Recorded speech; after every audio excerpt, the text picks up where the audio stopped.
ਸੋ 4/9/23 ਨੂੰ 4 ਸਤੰਬਰ ਨੂੰ ਲਲਹੇੜੀ ਰੋਡ ਦੇ ਕੋਲ ਜਗਤ ਕਲੋਨੀ ਖੰਨਾ ਹੈ, ਇੱਧਰ ਇੱਕ ਵਿਸ਼ਾਲ ਕੁਮਾਰ ਸੀ। ਉਹਨੂੰ ਸਾਡੀ ਪਾਰਟੀ ਨੇ ਸ਼ੱਕੀ ਹਾਲਾਤਾਂ ਦੇ ਵਿੱਚ ਰੋਕ ਕਰਕੇ ਚੈੱਕ ਕੀਤਾ ਤੇ ਉਹਦੇ ਕੋਲ 10 ਗ੍ਰਾਮ ਹੈਰੋਇਨ ਬਰਾਮਦ ਹੋਈ। ਉਸ ਤੋਂ ਬਾਅਦ ਇਹਦੀ ਪੁੱਛਗਿੱਛ ਜਦੋਂ ਹੋਈ ਤੇ ਅਗਲੇ ਦਿਨ ਇਹਦੇ ਕੋਲੋਂ ਇੱਕ 315 ਬੋਰ ਦਾ ਇੱਕ ਕੱਟਾ ਮਿਲਿਆ ਤੇ ਉਹਦੇ ਬਾਅਦ ਅਗਲੇ ਦਿਨ ਇੱਕ ਹੋਰ ਇਹਦੀ ਪੁੱਛਗਿੱਛ ਤੇ 315 ਬੋਰ ਦਾ ਹੋਰ ਇੱਕ ਵੈਪਨ ਮਿਲਿਆ। ਸੋ 2 ਵੈਪਨਸ ਦੀ ਰਿਕਵਰੀ ਹੋਈ। ਇਹਦੇ ਤੇ ਪੁੱਛਗਿੱਛ ਜਦੋਂ ਕੀਤੀ ਗਈ ਉਹਦੇ ਤੇ ਇਹ ਕਲੀਅਰ ਹੋਇਆ ਕਿ ਇਸ ਦਾ ਸੰਪਰਕ ਇੱਕ ਵੀਰਪਾਲ ਅਲੀਅਸ ਟੋਨੀ ਜੋ ਸਿਗਨੂਰ ਖਰਗੋਨ ਮੱਧ ਪ੍ਰਦੇਸ਼ ਦਾ ਰਹਿਣ ਵਾਲਾ ਹੈ ਉਸ ਨਾਲ ਬਣਿਆ ਹੋਇਆ ਹੈ ਤੇ ਉੱਥੋਂ ਇਹ ਹਥਿਆਰ ਦੀ ਸਪਲਾਈ ਲੈਂਦਾ ਹੈ। ਵਿਸ਼ਾਲ ਕੁਮਾਰ ਦੀ ਪ੍ਰੀਵੀਅਸ ਹਿਸਟਰੀ ਵਿੱਚ ਇਹ ਪਤਾ ਚੱਲਦਾ ਹੈ ਕਿ ਇਹਦੇ ਤੇ ਹੁਣ ਤੱਕ ਲੁੱਟ ਖੋਹ ਵਗੈਰਾ ਦੇ ਸੀਰੀਅਸ ਮੁਕੱਦਮੇ 7 ਦਰਜ ਹੈ। ਹੁਣ ਇਹ ਕਰੀਬ 26 ਸਾਲ ਉਮਰ ਹੈ ਔਰ 2013 ਤੋਂ ਇਹਦੇ ਤੇ ਮੁਕੱਦਮੇ ਲਗਾਤਾਰ ਜਿਹੜੇ ਨੇ ਇਸ ਤੋਂ ਪਹਿਲੇ ਤੋਂ ਦਰਜ ਹੈ ਕਈ ਸਾਲਾਂ ਤੋਂ। ਸੋ ਇਹਦੇ ਵਿੱਚ ਕੁਝ ਮੁਕੱਦਮੇ ਜਿਹੜੇ ਲੁੱਟ ਦੇ ਇਹਦੇ ਕੋਲ ਭਗਵੰਤਪੁਰ ਤੇ ਚਮਕੌਰ ਸਾਹਿਬ, ਬੱਸੀ ਪਠਾਨਾ, ਸਿਟੀ ਖੰਨਾ ਦੇ 2 ਤੇ 1 ਦੋਰਾਹ ਦਾ ਮੁਕੱਦਮਾ। ਸੋ ਇਹ ਟੋਟਲੀ ਜਿਹੜਾ ਹੈ ਵਾਰ-ਵਾਰ ਕ੍ਰਾਈਮ ਦੇ ਵਿੱਚ ਇਨਵੋਲਵ ਰਿਹਾ ਹੈ ਔਰ ਇਸ ਕੜੀ ਦੇ ਵਿੱਚ ਜਦੋਂ ਇਹਨੇ ਦੱਸਿਆ ਕਿ ਇਹਦੀ ਲਿੰਕ ਵੀਰਪਾਲ ਅਲੀਅਸ ਟੋਨੀ ਖਰਗੋਨ ਵਾਲੇ ਨਾਲ ਹੈ ਤੇ CIA ਦੀ ਪਾਰਟੀ ਜਿਹੜੀ ਹੈ ਸਾਡੇ ਇੰਸਪੈਕਟਰ ਸਾਹਿਬ ਦੇ ਜਿਹੜੀ ਅਗਵਾਈ ਵਿੱਚ ਉੱਥੇ ਗਈ ਔਰ ਇਹ ਉੱਥੋਂ ਜਾ ਕਰਕੇ ਵੀਰਪਾਲ ਏਲੀਅਸ ਟੋਨੀ ਦੀ ਜਦੋਂ ਇਹਨਾਂ ਨੇ ਭਾਲ ਕੀਤੀ ਤੇ ਉਹਦੇ ਕਾਰੋਬਾਰ ਦੇ ਵਿੱਚੋਂ ਤਲਾਸ਼ੀ ਤੇ ਇਹਨਾਂ ਨੂੰ ਟੋਟਲ 11 ਜਿਹੜੇ ਹਥਿਆਰ 32 ਬੋਰ ਦੇ ਹੋਰ ਪਿਸਟਲਸ ਮਿਲੇ ਨੇ ਜਿਹੜੇ ਕਿ ਉਸ ਜਗ੍ਹਾ ਤੇ ਖਰਗੋਨ ਦੇ ਵਿੱਚ ਇਹ ਬਣਾਉਂਦਾ ਸੀ। ਵੀਰਪਾਲ ਦਾ ਲਿੰਕ ਇਹ ਪਾਇਆ ਗਿਆ ਹੈ ਕਿ ਇਹ ਇੱਕ ਤਕਦੀਰ ਸਿੰਘ ਸਨ ਆਫ ਰਤਨ ਸਿੰਘ ਜਿਹੜਾ ਕਿ 6 ਜੁਲਾਈ ਨੂੰ ਜੋ ਇੱਥੋਂ CIA ਪਾਰਟੀ ਵੱਲੋਂ ਅੱਗੇ ਕੋਈ ਕਾਰਵਾਈ ਕੀਤੀ ਗਈ ਸੀ ਉਹਦੇ ਵਿੱਚ 2 ਮਹੀਨੇ ਪਹਿਲੇ ਇਹਦੇ ਕੋਲੋਂ 4 ਪਿਸਟਲ ਤੇ 8 ਮੈਗਜ਼ੀਨ 6/7/23 ਨੂੰ ਰਿਕਵਰ ਹੋਏ ਸੀ ਔਰ ਇਹਦਾ ਇਹ ਨੇੜੇ ਦਾ ਰਿਸ਼ਤੇਦਾਰ ਹੈ ਵੀਰਪਾਲ ਟੋਨੀ। ਸੋ ਇਹਦੇ ਅੰਦਰ ਦੋਨੋਂ ਦੇ ਜਿਹੜੇ ਨੇ ਨਜਾਇਜ਼ ਹਥਿਆਰਾਂ ਦੀ ਜਿਹੜੀ ਸਮਗਲਿੰਗ ਦੇ ਵਿੱਚ ਔਰ ਉਹਨਾਂ ਦੀ ਮੈਨੂਫੈਕਚਰਿੰਗ ਵਿੱਚ ਲਿੰਕ ਪਾਇਆ ਗਿਆ। ਇसी तरीके से ਜਿਹੜਾ ਹੈ ਸਾਡੀ ਜੋ ਪਾਰਟੀ ਸੀ ਜੋ 6/9/23 ਨੂੰ ਬਾਦਲਾ ਤੇ ਪੈਟਰੋਲਿੰਗ ਕਰ ਰਹੀ ਸੀ ਉਹਦੇ ਵਿੱਚ ਇਹਨਾਂ ਨੇ ਮੁਹੰਮਦ ਯਾਸੀਨ ਨਾਂ ਦੇ ਸ਼ਖਸ ਨੂੰ ਸਸਪੀਸ਼ੀਅਸ ਬਿਹੇਵੀਅਰ ਦੇ ਵਿੱਚ ਬਾਦਲਾ ਰੋਡ ਤੇ ਰਾਉਂਡ ਅਪ ਕੀਤਾ। ਪਿੱਛੇ ਇਹ ਮੁਰਾਦਾਬਾਦ ਦਾ ਰਹਿਣ ਵਾਲਾ ਹੈ ਤੇ ਹੁਣ SAS ਨਗਰ ਵਿੱਚ ਰਹਿ ਰਿਹਾ ਸੀ। ਇਹਦੇ ਤੇ ਵੀ 2 ਮੁਕੱਦਮੇ ਦਰਜ ਹੋਣੇ ਪਾਏ ਗਏ। ਇਹਦੇ ਜਿਹੜੀ ਜਦੋਂ ਇਹਦੀ ਪੁੱਛਗਿੱਛ ਔਰ ਡਿਟੇਲ ਤਲਾਸ਼ੀ ਵਗੈਰਾ ਲਈ ਗਈ ਤੇ ਇਹਦੇ ਕੋਲੋਂ ਇੱਕ 32 ਬੋਰ ਦੇ पिस्टल के समेत 2 मैगजीन्स रिकवर हुई हैं और बाद एक पिस्टल 9 mm की और 3 मैगजीन होर मिली है। 12 ये कोलों जड़े ने ओवरऑल गोलियां भी 9 mm की मिलियां ने। सो कुल मिलाकर के जड़ा है हुण इस total 2 cases they which Khanna police वालों 15 हथियार रिकवर किए गए जिहड़ी कि एक वड्डी रिकवरी और एक जो बड़ा प्लान एक कह सकते हैं कि लगातार पंजाब विच जो वैपन सप्लाई किए जा रहे हैं इत्थों के हालात बिगाड़ने की कोशिश जारी है उस दे विच भी एक डेंट पिया है और ओवरऑल क्रिमिनल्स जिहड़े ने जिन्हां दी एक्टिविटी इन्हां ते बहुत ज़्यादा उन्हां नूं हुंगारा मिलना सी उहनूं भी रोक लग सकी है। सो हुण तक जिहड़ी है इन्हां दी ओवरऑल रिकवरीज इस साल की खन्ना पुलिस की बहुत ही शलाघायोग है जिस करके मैं स्पैशली इन्हां नूं कॉन्ग्रेचुलेट करन लई और इन्हां नूं जिहड़ा है हौसला अफजाई करन लई आप आया। तो 26 केसां दे विच 59 एक्यूज़ड जिहड़े इकल्ले आर्म्स रिकवरी दे हैं जिन्हां विच 94 वैपन और 232 गोलियां इन्होंने रिकवर की हैं। 53 मैगजीन्स भी रिकवर की हैं। सो खन्ना पुलिस वालों इस पक्षों जिहड़ा है पूरी स्टेट दे विच हुण तक की रिकवरीज दे विच बहुत ही अव्वल काम किया जा रहा है। मैनूं लगता है अगे भी जिहड़ा है ये लगातार इस तरीके का काम करते रहेंगे।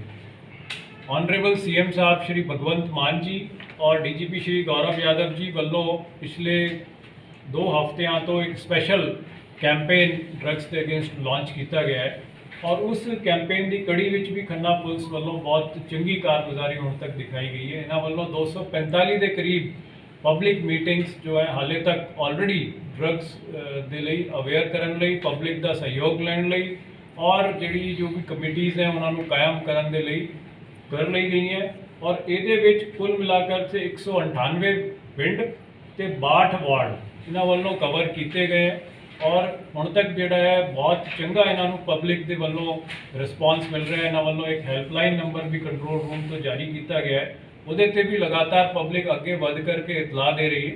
असीं होर जिहड़ा है इसनूं अगे लैके जाणगे और इहदा प्रैशर जिहड़ा है वो आने वाले समय दे विच तुसीं देखोगे कि जिहड़े भी कोई ड्रग सेलर्स हैं ਉਹਨਾਂ ਤੱਕ ਪਹੁੰਚੇਗਾ ਔਰ ਅਸੀਂ 100% ਜਿਹੜਾ ਹੈ ਡਰੱਗ ਸੇਲਸ ਨੂੰ ਰੋਕਾਂਗੇ। ਸਰ NDPS ਦਾ ਕੇਸ ਸੀਗਾ, 10 ਗ੍ਰਾਮ ਹੈਰੋਇਨ ਮਿਲੀ ਸੀਗੀ, ਉਸ ਤੋਂ ਬਾਅਦ ਕਨਵਰਟ ਹੋਇਆ ਆਰਮਸ ਐਕਟ ਦੇ ਵਿੱਚ। ਸਰ ਕਿਸ ਤਰ੍ਹਾਂ ਜਿਹੜੇ ਸੁਰਾਗ ਮਿਲੇ, ਕਿੱਥੇ ਲੁਕੋਇਆ ਹੋਇਆ ਸੀ ਦੇਖੋ ਅਸਲਾ? ਮੈਂ ਤੁਹਾਨੂੰ ਦੱਸਿਆ ਕਿ ਇਹ ਵਿਸ਼ਾਲ ਕੁਮਾਰ 26 ਸਾਲ ਮਾਤਰ ਉਮਰ ਹੈ ਇਹਦੀ, ਜਗਤ ਕॉलोनी ਦਾ ਇੱਥੇ ਰਹਿਣ ਵਾਲਾ ਹੈ ਔਰ ਹੁਣ ਤੱਕ ਜਿਹੜੇ ਇਹਦੇ ਕੋਲ ਬਹੁਤ ਸੰਗੀਨ ਤਰੀਕੇ ਦੇ ਜੁਰਮ ਜਿਹੜੇ 392 397 394 ਬਹੁਤ ਸੰਗੀਨ ਧਾਰਾਵਾਂ ਨੇ ਉਹਨਾਂ ਦੇ ਦਰਜ ਹੈ ਔਰ ਅਡਡ ਜ਼ਿਲ੍ਹਿਆਂ ਦੇ ਵਿੱਚ। ਸੋ ਆਲਰੇਡੀ ਜਿਹੜਾ ਇਹ ਇੰਟਰ ਡਿਸਟ੍ਰਿਕਟ ਆਪਰੇਟ ਕਰ ਰਿਹਾ, ਬੱਸੀ ਪਠਾਣਾ ਦੇ ਵਿੱਚ ਵੀ ਮੁਕੱਦਮਾ ਦਰਜ ਹੈ ਇਹਦੇ ਤੇ, ਭਗਵੰਤਪੁਰ ਥਾਣੇ ਦੇ ਵਿੱਚ ਹੈ, ਓਮਕਾਰ ਥਾਣੇ ਦੇ ਵਿੱਚ ਹੈ, ਤੇ ਆਲਰੇਡੀ ਜਿਹੜੇ ਆਸ-ਪਾਸ ਦੇ ਸਾਰੇ ਜ਼ਿਲ੍ਹਿਆਂ ਦੇ ਵਿੱਚ ਵੀ ਐਕਟਿਵ ਹੈ, ਉੱਥੇ ਲੁੱਟ-ਖੋਹ ਕਰ ਰਿਹਾ ਹੈ ਔਰ ਸਾਰਿਆਂ ਦੇ ਵਿੱਚ ਕਈਆਂ ਦੇ ਵਿੱਚ ਆਰਮਸ ਐਕਟ ਵੀ ਇਹਦੇ ਤੇ ਲੱਗਿਆ ਹੋਇਆ ਪਹਿਲੇ ਵੀ।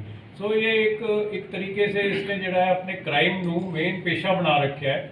ਸੋ ਇਹਦੀ ਜਿਹੜੀ ਇਸ ਤਰੀਕੇ ਦੀ ਜੋ ਰਿਕਵਰੀਜ਼ ਇਸ ਕੋਲੋਂ ਹੋਈ ਹੈ ਔਰ ਹੁਣ ਜਦੋਂ ਇਹ ਅਰੈਸਟ ਹੋਇਆ ਹੈ, ਮੈਨੂੰ ਲੱਗਦਾ ਹੈ ਇਹਦੇ ਤੇ ਅਸੀਂ ਜੋ ਆਰਮਸ ਐਕਟ ਵਗੈਰਾ ਲਾਉਣਗੇ ਇਸ ਕਰਕੇ ਇਹਦੇ ਕਾਫੀ ਸਮੇਂ ਦੇ ਵਿੱਚ ਇਹਦੀ ਠੱਲ ਪਏਗੀ ਕਿ ਔਰ ਕ੍ਰਾਈਮ ਨਾ ਕਰ ਪਾਏ। ਸਰ ਜਿਹੜਾ ਨਾਭਾ ਜੇਲ੍ਹ ਬ੍ਰੇਕ ਕਾਂਡ ਆ, ਕਸ਼ਮੀਰ ਸਿੰਘ ਦਾ ਸਾਥੀ ਵਿੱਕੀ ਬਾਕਸਰ, ਉਹਦੇ ਨਾਲ ਵੀ ਇਹਦੀ ਨੇੜਤਾ ਸੀ ਪਹਿਲਾਂ ਜੀ, ਉਦੋਂ ਵੀ ਅਰੈਸਟ ਹੋਇਆ ਇਸ ਸੀ। ਚੀਜ਼ ਨੂੰ ਅਸੀਂ ਹੋਰ ਕਰਾਂਗੇ, ਹਾਲੇ ਰਿਮਾਂਡ ਤੇ ਹੈ ਸਾਡੇ ਕੋਲ ਔਰ ਜੇਕਰ ਇਸ ਤਰੀਕੇ ਦੀ ਕੋਈ ਵੀ ਲਿੰਕ ਨਿਕਲਦੀ ਹੈ ਕਿ ਕਸ਼ਮੀਰ ਸਿੰਘ ਨਾਲ ਲਿੰਕ ਹੈ, ਕੋਈ ਲਿੰਕ ਨਿਕਲ ਸਕਦਾ ਹੈ, ਅਸੀਂ ਜ਼ਰੂਰ ਉਸ ਨੂੰ ਵੈਰੀਫਾਈ ਕਰਾਂਗੇ। ਅੱਜ ਸਾਹਿਬ ਜਿਸ ਤਰ੍ਹਾਂ ਤੁਸੀਂ ਨਸ਼ੇ ਦੀ ਗੱਲ ਕੀਤੀ ਹੈ, ਸਾਡੇ ਜ਼ਿਲ੍ਹੇ 'ਚ ਪਿਛਲੇ ਟਾਈਮ 5 ਨੌਜਵਾਨਾਂ ਦੀ ਓਵਰਡੋਜ਼ ਨਾਲ ਮੌਤ ਹੋ ਚੁੱਕੀ ਹੈ। ਸਿੰਥੈਟਿਕ ਨਸ਼ਾ ਜਿਹੜਾ ਮੈਡੀਕਲ ਨਸ਼ਾ ਟੀਕੇ ਲਾਉਂਦੇ ਨੇ, ਕਿ ਇਸ ਤੇ ਵੀ ਗੌਰ ਕੀਤਾ ਜਾਊਗਾ ਵੀ ਡਰੱਗ ਇੰਸਪੈਕਟਰ ਨੂੰ ਨਾਲ ਲੈ ਕੇ ਮੈਡੀਕਲਾਂ ਤੇ ਸਰਚ ਕੀਤੀ ਜਾਵੇ ਕਿ ਨਸ਼ਾ, ਇਹ ਸਿੰਥੈਟਿਕ ਨਸ਼ਾ, ਮੈਡੀਕਲ ਨਸ਼ਾ ਟੀਕੇ ਕਿੱਥੋਂ ਲੈ ਕੇ ਆ ਰਹੇ ਨੇ, ਜਿਹਨਾਂ ਨੂੰ ਫੜਿਆ ਜਾਵੇ। ਇਹ ਚੀਜ਼ ਆਪਾਂ ਇਹ ਬਿਨਾ ਸਾਇੰਟੀਫਿਕ ਵੈਰੀਫਿਕੇਸ਼ਨ ਦੇ ਨਹੀਂ ਕਹਿ ਸਕਦੇ ਕਿ ਵੀ ਐਕਚੁਅਲ ਮੇਂ ਡੈਥ ਦਾ ਕੀ ਕਾਰਨ ਹੈ, ਪਰ ਜਿੱਥੇ ਸਾਨੂੰ ਲੱਗਿਆ ਹੈ ਕਿ ਵੀ there is a link with the drug use ਔਰ ਜਿੱਥੇ ਡਰੱਗ ਯੂਜ਼ਰਸ ਦੀ ਡੈਥ ਹੋਈ ਹੈ ਜੋ ਕਿ ਇੰਜੈਕਟੇਬਲ ਡਰੱਗ ਯੂਜ਼ ਨਾਲ ਹੋਈ ਹੋ ਸਕਦੀ ਹੈ, ਉਸ ਦੇ ਵਿੱਚ ਅਸੀਂ ਪੂਰੀ ਕਾਰਵਾਈ ਕਰੀਏ। 304 ਦੇ ਮੁਕੱਦਮੇ ਦਰਜ ਕੀਤੇ ਹੈ ਔਰ ਉਹਦੇ ਵਿੱਚ ਜਿਸ ਵੀ ਤਰੀਕੇ ਦਾ ਜੋ ਵੀ ਬੰਦਾ ਇਨਵੋਲਵਡ ਹੈ ਉਹਨੂੰ ਅਸੀਂ ਨਹੀਂ ਛੱਡਾਂਗੇ ਔਰ ਇਹ ਅਸੀਂ ਪਬਲਿਕ ਨਾਲ ਵੀ ਵਾਅਦਾ ਕਰਦੇ ਹਾਂ ਔਰ ਇਸ ਚੀਜ਼ ਦੇ ਵਿੱਚ ਅਸੀਂ ਜਿਹੜਾ ਹੈ CM ਸਾਹਿਬ ਦੀ ਔਰ DG ਸਾਹਿਬ ਦੀ ਬੜੀ ਕਲੀਅਰ ਹਦਾਇਤ ਹੈ ਕਿ ਇਹ ਸਾਰੇ ਕੇ ਸਾਰੇ ਬੰਦੇ ਜਿਹੜੇ ਇਸ ਤਰੀਕੇ ਦੇ ਨੈਟਵਰਕ ਵਿੱਚ ਇਨਵੋਲਵਡ ਹੈ ਉਹਨਾਂ ਨੂੰ ਬਿਲਕੁਲ ਵੀ ਅਸੀਂ ਕੋਈ ਐਕਸਕਿਊਜ਼ ਨਹੀਂ ਦੇਵਾਂਗੇ ਕਿ ਉਹ ਪ੍ਰੋਬਲਮ ਕ੍ਰੀਏਟ ਕਰਨ। ਲਗਾਤਾਰ ਸਾਡੀ ਮੁਹਿੰਮ ਜਾਰੀ ਹੈ, ਅਸੀਂ ਫੁੱਲ ਥ੍ਰੋਟਲ ਚੱਲ ਰਹੇ ਹਾਂ ਔਰ ਆਉਣ ਵਾਲੇ ਸਮੇਂ ਦੇ ਵਿੱਚ ਸਾਨੂੰ ਲੱਗਦਾ ਹੈ ਕਿ ਅਸੀਂ ਇਸ ਚੀਜ਼ ਨੂੰ ਪੂਰੀ ਤਰੀਕੇ ਸੇ ਕਾਬੂ ਕਰਾਂਗੇ। ਸਰ ਪੰਜਾਬ ਦਾ ਮਾਹੌਲ ਖਰਾਬ ਕਰ ਰਿਹਾ, ਤੁਸੀਂ ਵੀ ਕਿਹਾ ਸੀ MP ਤੋਂ ਹੋਰ ਵੀ ਕਈ ਬੰਦੇ ਫੜੇ ਗਏ ਸੀਗੇ। ਸਰ DG ਲੈਵਲ ਤੇ ਕੋਈ ਜਾਂ ਉੱਥੋਂ ਦੀ DG ਸਾਹਿਬ ਨਾਲ ਗੱਲ ਕਰਕੇ ਕੋਈ ਵੱਡੀ ਰਣਨੀਤੀ ਬਣਾਵਾਂਗੇ ਜਿੱਦਾਂ ਉੱਥੋਂ ਦੇਖੋ ਕਾਊਂਟਰ ਇੰਟੈਲੀਜੈਂਸ ਵਿੰਗ ਸਾਡਾ ਜੋ ਹੈ ਲਗਾਤਾਰ ਇਸ ਚੀਜ਼ ਤੇ ਕੰਮ ਕਰਦਾ ਹੈ, DG ਸਾਹਿਬ ਦੀ ਹਦਾਇਤਾਂ ਤਹਿਤ ਹੀ ਕੰਮ ਕਰਦਾ ਹੈ ਔਰ ਕਈ ਵੱਡੀਆਂ ਰਿਕਵਰੀਆਂ ਵੀ ਹੋਈਆਂ, 40 50 ਵੈਪਨ ਵੀ ਹੋਏ ਹੈ ਔਰ ਜਿਹੜੀ ਇਹ ਸਮੱਸਿਆ ਹੈ ਜੋ ਪਾਰਟਿਕੂਲਰਲੀ ਖਰਗੋਨ ਬੁਰਾਨਪੁਰ ਇਸ ਏਰੀਆ ਤੋਂ ਮੱਧ ਪ੍ਰਦੇਸ਼ ਤੋਂ ਐਮਿਨੇਟ ਹੋ ਰਹੀ ਹੈ, ਸਾਰਿਆਂ ਦੇ ਨੌਲੇਜ ਵਿੱਚ ਹੈ ਔਰ ਮੱਧ ਪ੍ਰਦੇਸ਼ ਦੀ ਪੁਲਿਸ ਦੇ ਵੀ ਨੌਲੇਜ ਵਿੱਚ ਲਿਆਂਦਾ ਗਿਆ ਹੈ ਸਮੇਂ ਤੇ ਔਰ ਅਸੀਂ ਵੀ ਜਦੋਂ ਉੱਥੋਂ ਜਾਂਦੇ ਉਹਨਾਂ ਨੂੰ ਸੈਂਸਿਟਾਈਜ਼ ਕਰਕੇ ਆਉਂਦੇ। ਹੁਣ ਇਸ ਕੇਸ ਦੇ ਬਾਅਦ ਵੀ ਜ਼ਰੂਰ ਜਿਹੜਾ ਇਸ ਚੀਜ਼ ਨੂੰ ਟੇਕ ਅਪ ਕੀਤਾ ਸਰ ਜਿਹੜੇ ਹਥਿਆਰ ਸੀ ਕਿੱਥੇ ਸਪਲਾਈ ਕਰਨੇ ਸੀ, ਲੱਗਿਆ ਪਤਾ ਜੀ? ਦੇਖੋ ਹਾਲੇ ਤੱਕ ਕਲੀਅਰ ਨਹੀਂ ਹੈ ਪਰ ਜੋ ਇਹਨਾਂ ਦੀ ਮੋਡਸ ਆਪਰੈਂਡੀ ਹੈ, ਇਹਨਾਂ ਨੇ ਜੋ ਵੀ ਬੰਦਾ ਇਹਨਾਂ ਨੂੰ ਸੰਪਰਕ ਕਰਦਾ ਹੈ ਉਸ ਨਾਲ ਇਹ ਡੀਲ ਸੈਟਅਪ ਕਰਕੇ ਔਰ ਉਸ ਜਗ੍ਹਾ ਬੁਲਾ ਕਰਕੇ ਹਥਿਆਰ ਡਿਲੀਵਰ ਕਰਦੇ ਨੇ। ਸਰ ਹਥਿਆਰ ਅਸੈਂਬਲ ਮਦਦ ਨਹੀਂ ਹੁੰਦੀ ਪਰ ਸਾਨੂੰ ਇਹ ਪਤਾ ਹੈ ਕਿ ਪਿਛਲੇ ਸਮੇਂ ਦੇ ਵਿੱਚ ਸਾਡੇ ਅਲੱਗ-ਅਲੱਗ ਤਰੀਕੇ ਦੇ ਜਿਹੜੇ ਜਰਾਇਮ ਪੇਸ਼ਾ ਬੰਦੇ ਹੈ ਇਨਕਲੂਡਿੰਗ ਕੁਝ ਗੈਂਗਸ ਵਗੈਰਾ ਉਹਨਾਂ ਨੂੰ ਕੰਟੈਕਟ ਕਰਕੇ ਉੱਥੋਂ ਹਥਿਆਰ ਪ੍ਰੋਕਿਓਰ ਕਰਦੇ ਰਹੇ। ਸਰ ਹਥਿਆਰ ਅਸੈਂਬਲਡ ਨੇ ਸਾਰੇ ਜਾਂ ਇੰਪੋਰਟਡ ਵੀ ਨੇ ਵਿੱਚ? ਨਹੀਂ, ਇਹ ਉੱਥੋਂ ਮੈਨੂਫੈਕਚਰਿੰਗ ਵੀ ਕਰਦੇ ਹੈ, ਇਹ ਬੰਦੇ ਉੱਥੇ ਮਾਹਿਰ ਹੈ, ਇਹਨਾਂ ਨੇ ਥੋੜੀ ਬਹੁਤ ਮਹਾਰਤ ਹਾਸਿਲ ਕਰ ਲਈ ਹੈ, ਇਹਨਾਂ ਦੇ ਕੋਲ ਆਪਣੀ ਮਸ਼ੀਨਾਂ ਨੇ, ਲੇਟ ਮਸ਼ੀਨਾਂ ਵਗੈਰਾ ਨੇ ਜਿਹੜੇ ਤੇ ਬਣਾ ਲੈਂਦੇ ਔਰ ਉਹਦੀ ਫਿਨਿਸ਼ ਵਗੈਰਾ ਵੀ ਹੋਣੀ ਜਿਸ ਤਰੀਕੇ ਦੇ ਤੁਸੀਂ ਦੇਖੀਏ ਕਿ ਦੇਖਣ ਲੱਗੇ ਸਰ ਇੰਪੋਰਟਡ ਹੁੰਦੇ। ਸੋ ਇਸ ਚੀਜ਼ ਨੂੰ ਧਿਆਨ ਰੱਖਦੇ ਹੋਏ ਲਗਾਤਾਰ ਜੋ ਹੈ ਮੱਧ ਪ੍ਰਦੇਸ਼ ਪੁਲਿਸ ਨਾਲ ਵੀ ਸੰਪਰਕ ਕਰ ਰਹੇ ਔਰ ਅਸੀਂ ਆਪਣੇ ਵੱਲੋਂ ਵੀ ਆਪਰੇਸ਼ਨਸ ਲਾਂਚ ਕਰਦੇ ਹਾਂ। ਸਰ ਵੈਪਨ ਲਿਆਂਦੇ ਕਦੋਂ ਗਏ ਨੇ ਜੀ? ਇਹ ਦੇਖੋ ਵੈਪਨ ਇੱਥੋਂ ਨਹੀਂ ਲਿਆਂਦੇ ਗਏ, ਮੈਂ ਦੋ ਹਥਿਆਰ ਜਿਹੜੇ ਲਿਆਂਦੇ ਗਏ ਇਸ ਚੀਜ਼ ਦੀ ਜਿਹੜੀ ਇਹਨਾਂ ਦੀ ਪੁੱਛਗਿੱਛ ਜੋ ਹੈ ਸ਼ਾਇਦ ਜੋ ਸਾਡੀ ਟੀਮ ਨੂੰ ਜ਼ਿਆਦਾ ਪਤਾ ਹੋਗੀ ਪਰ ਇਹ ਉਸ ਦਿਨ ਜੋ ਹੈ ਇਸकी ਪੁੱਛਗਿੱਛ ਦੇ ਵਿੱਚ ਜਦੋਂ ਇੱਥੇ ਲੁਕੋ ਕੇ ਰੱਖੇ ਹੋਏ ਸੀ ਉਹ 5 ਤਾਰੀਖ ਤੇ 6 ਤਾਰੀਖ ਨੂੰ ਇਹਨਾਂ ਦੀ ਰਿਕਵਰੀ। ਸਰ ਮੋਟਿਵ ਕੀ ਸੀ ਜੀ ਇਹਨਾਂ ਦਾ ਜੀ? ਦੇਖੋ ਇਹ ਪਹਿਲੇ ਵੀ ਲੁੱਟਖੋਆਂ ਦੇ ਵਿੱਚ ਇਨਵੋਲਵਡ ਰਿਹਾ ਹੈ, ਹੁਣ ਵੀ ਇਹ ਕੋਈ ਨਾ ਕੋਈ ਲੁੱਟਖੋ ਦੀ ਤਿਆਰੀ ਕਰ ਰਿਹਾ ਹੋਗਾ ਔਰ ਜਿਹੜੇ ਇਹਦੀ ਜੋ ਔਰ ਐਕਟੀਵਿਟੀਜ਼ ਹੈ ਉਹਨਾਂ ਤੇ ਅਸੀਂ ਕਰ ਰਹੇ ਹਾਂ ਕੁਝ। ਸਰ ਵੈਪਨ ਸ਼ਾਲ ਦਾ ਬੈਕਗ੍ਰਾਉਂਡ ਕੀ ਹੈ ਜੀ, ਕਿੰਨੇ ਕੁਆਲੀਫਿਕੇਸ਼ਨ ਹੈ ਜੀ ਤੁਸੀਂ? ਪਹਿਲਾਂ ਸ਼ਾਲ ਫੜਿਆ ਗਿਆ ਨਾ। तो मैंने इसकी उम्र पता है 26 साल उम्र का 26 साल उम्र है और ये करीब 7 मुकदमे ऑलरेडी दर्ज है और बिना 7 तो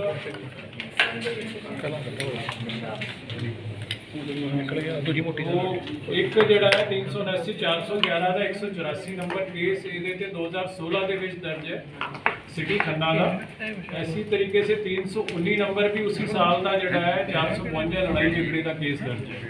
ਤੋਂ ਬਾਅਦ 394 503 ਦਾ ਕੇਸ ਇਹਦੇ ਤੇ ਸਮੇਤ ਆਰਮਸ ਐਕਟ ਜਿਹੜਾ ਹੈ ਭਵਾਨੀਗੜ੍ਹ ਸੰਗਰੂਰ ਦਾ ਦਰਜ है। सॉरी मैं भगवंत किया गया भगवंतपुर भवानीगढ़ संगरूर लिखा है। इसी तरीके से 195 2018 का चमकौर साहब के विच भी केस है जिहदे विच अगेन 392 रॉबरी के साथ आर्म्स एक्ट लगे हुआ है। 137 नंबर है 2018 का ही बस्सी पठाना का, ये भी रॉबरी और आर्म्स एक्ट का केस है। सिटी रोपड़ का एक केस है जिहदे विच 392 472 और आर्म्स एक्ट लगे हुआ है और एक ये कोल 21 हेरोइन की रिकवरी समेत आर्म्स एक्ट का दुराह का मुकदमा है 2019 का। तो ये 7 मुकदमे ये दर्ज हैं और क्योंकि ये पुराना रहा है, इसकी पुछगिछ करेंगे। पहले भी इसकी पुछगिछ हुई होगी। ਸਰ ਇੱਕ ਲਾਸਟ ਸਵਾਲ ਪੁੱਛਣਾ ਚਾਹੁੰਦੇ ਹਾਂ ਜੀ। ਪੁਲਿਸ ਜ਼ਿਲ੍ਹਾ ਖੰਨਾ ਦੀ ਕਾਰਗੁਜ਼ਾਰੀ ਬਹੁਤ ਵਧੀਆ ਰਹੀ ਹੈ ਜੀ। ਤੁਸੀਂ ਦੱਸਿਆ ਵੀ ਹਾਈ ਕਮਾਨ ਨੇ ਸ਼ਾਬਾਸ਼ ਵੀ ਦਿੱਤੀ ਹੈ ਜੀ।